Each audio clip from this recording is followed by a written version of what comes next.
Today we are making one of my family's favorite desserts ever, blonde brownies. They are thick, they are chewy, and perfect for adding ice cream onto.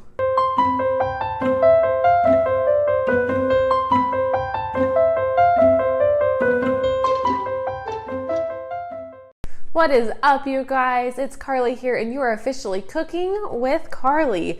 To make our blonde brownies, we only need a handful of super basic, simple ingredients. We've got butter here, some eggs, all-purpose flour, baking powder, vanilla, salt, and brown sugar. You'll notice there is absolutely no white sugar here. We've got our chocolate chips here too. To start out, we're going to melt this butter. We want 1 cup of butter completely melted. So I'm gonna go zap that in the microwave. Here we have our butter that is mostly melted. We're going to put this into just a large bowl.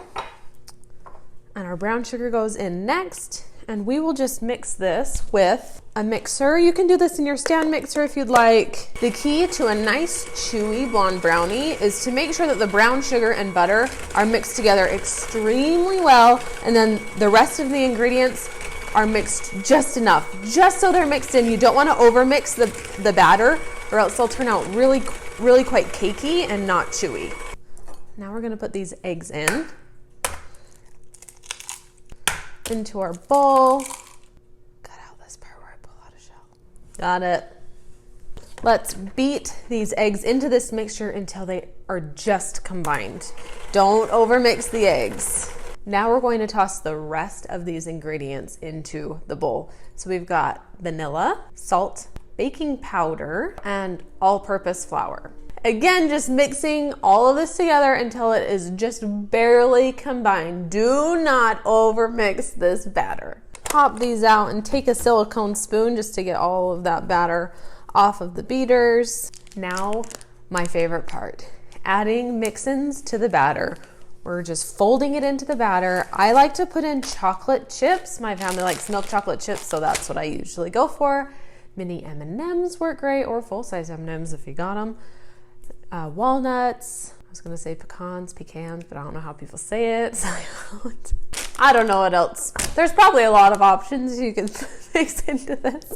Why don't you comment below and tell me what you're gonna mix into your blonde brownies?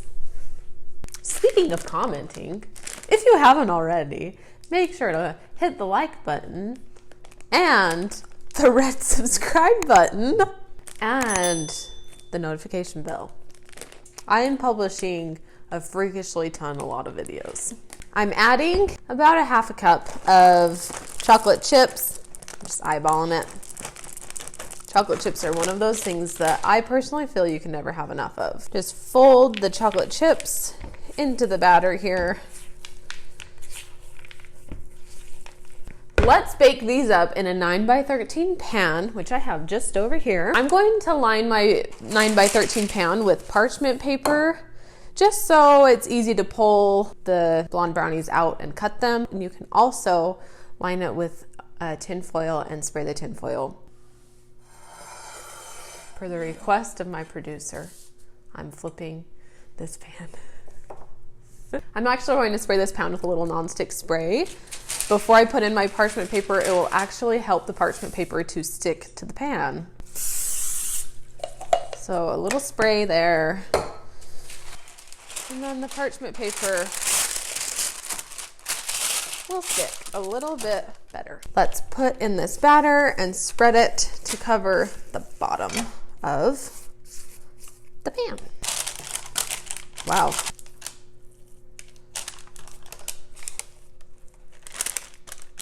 And like I said, I don't believe you can ever have too much chocolate, so I'm going to sprinkle the top with a few more chocolate chips. Here we are. These are ready to pop into a preheated 350-degree oven.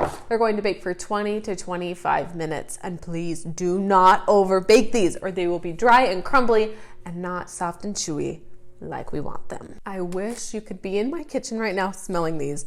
They smell absolutely delicious. Now, I know in the recipe, I tell you to let them cool completely before you cut them, but I just can't wait. I'm cutting these. And I'm not going to blame you if you cut them too. They just don't cut quite as pretty, but man, are they delicious when they're warm and gooey. That gooey meltiness, like, I can't even handle it. What? I can't. I want to eat this whole pan. Put this in a bowl, top with ice cream, hot fudge, nuts, sprinkles if you want, whipped cream. Oh, you just got yourself a bowl of heaven. If you want your blonde brownies a little bit thicker, feel free to cut the pan size down to, a 9x9 pan instead of a 9x13. They'll be twice as thick, but you will need to bake them for quite a bit longer, and they'll take longer to cool. I hope you and your family enjoyed this video and that you make this recipe soon. These are the best blonde brownies ever. Literally thousands of other people think so, who visit my website monthly to get this recipe. Put this on your list of recipes to make as soon as possible. It won't disappoint.